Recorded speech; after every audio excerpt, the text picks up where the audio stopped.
The concept of the new Soviet person existed prominently within the USSR between 1905 and the 1930s, but there is no doubt that the ideal of the new Soviet person changed with the years in concordance with the changing aims of the Soviet government.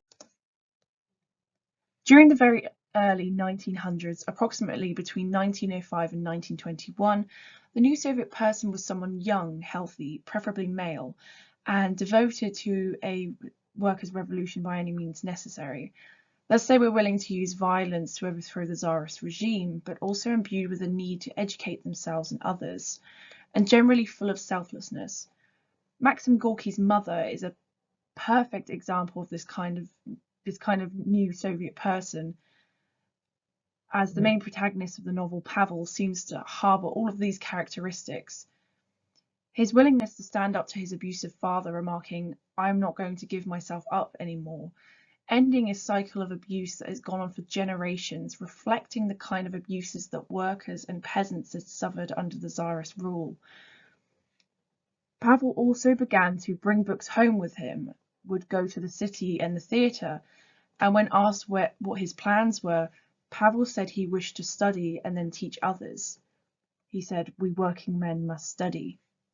His need to educate himself, and recognizing that working men in particular need to be educated on their position in society, prominently echoes Marx's calls for class consciousness. Indeed, returning to the idea of selflessness, as I mentioned before, Pavel, for instance, spoke less and less, but used new words unintelligible to the mother.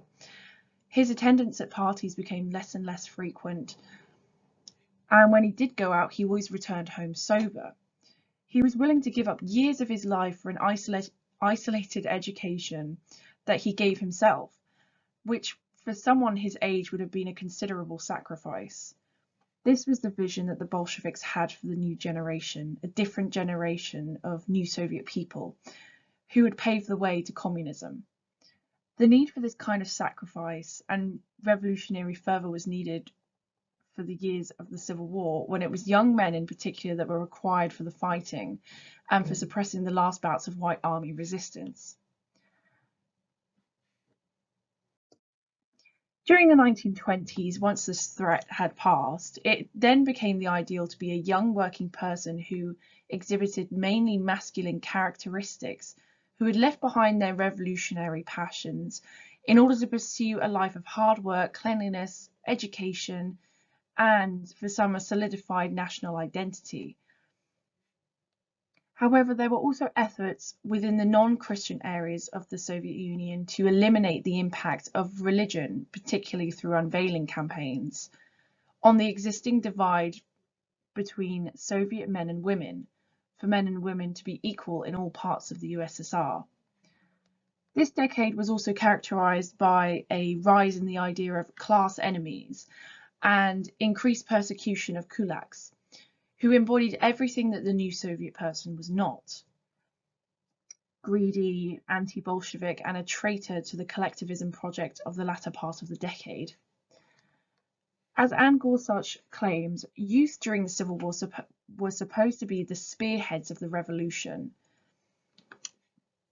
but now they were being told to be disciplined, politically literate, and organisationally skilled. This was also the same for women. With the legalization of abortion and the freedom to divorce with greater ease, women were also included within the bracket of the new Soviet person project. According to Gorsuch, in 1926, young women made up close to 20% of the Komsomol, despite pervasive sexism throughout the Youth League, and even though they were largely limited to more feminine fields of work. Despite being encouraged to be more masculine themselves, they were still working and engaging in public life to some degree. In other areas of the USSR outside of Russia, there were also efforts to enforce the idea of the new Soviet woman, especially in areas where women veiled themselves due to religious reasons. As Marianne Camp says, the hujum, or attack, was supposed to be a sort of cultural great leap forward, designed to bring women from the backward nationality groups, especially Muslims of Central Asia and the Caucasus, into modern Soviet life through mass unveiling. The new Soviet person was someone concerned with gender equality and enforcing this in their actions. During the 1930s, however, the new Soviet person project took a sharp turn in the opposite direction. Gender equality was no longer at the forefront of Stalinist aims. In fact, it seems to be quite the opposite. The Great Retreat of the 1930s was characterized by a need to revert back to traditional ways of living. Women were encouraged now to be less masculine and instead return to being mothers, wives, homemakers due to a sharp decrease in birth rates that threatened the USSR in its anticipation of war. The new Soviet man of the 1930s, however, was ambitious, engaged in innovation, and prepared to take on the rest of the industrialized world.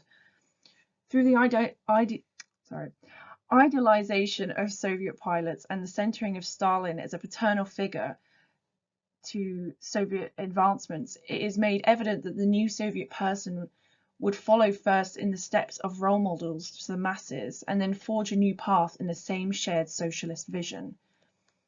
These role models were most certainly the pilots of the Soviet Union, and as J. Bergman suggests, by flying across the Soviet Union, Chkalov, the most famous of these Soviet pilots, and his crew had won a battle with nature and thus shown the world the new Soviet man, an intrepid hero and cool-headed master. Aviation was a solely Soviet vision, as this was a field that had not been explored under Tsarist rule. As a result, that the claim could be made that a communist state had led the way to the modern world for its people. Indeed, Soviet pilots were also ideological prototypes, precursors of the people who would inhabit the future. From whose achievements and from the way in which the government chose to explain them, the Soviet people could develop a sense of what living under communism would be like. Therefore, perhaps the new Soviet person of the 1930s could be seen as another revolutionary, but of a different type. The new Soviet person would oversee a revolution in machinery, in industrial innovation, and through a quasi-childlike ambition of living up to the characteristics of someone as idolized as a Soviet pilot, would push the USSR into modernity, in rivalry with the capitalists of the West. So the new Soviet person did remain as a fixed ideal, but as a changing goal for people to aspire to.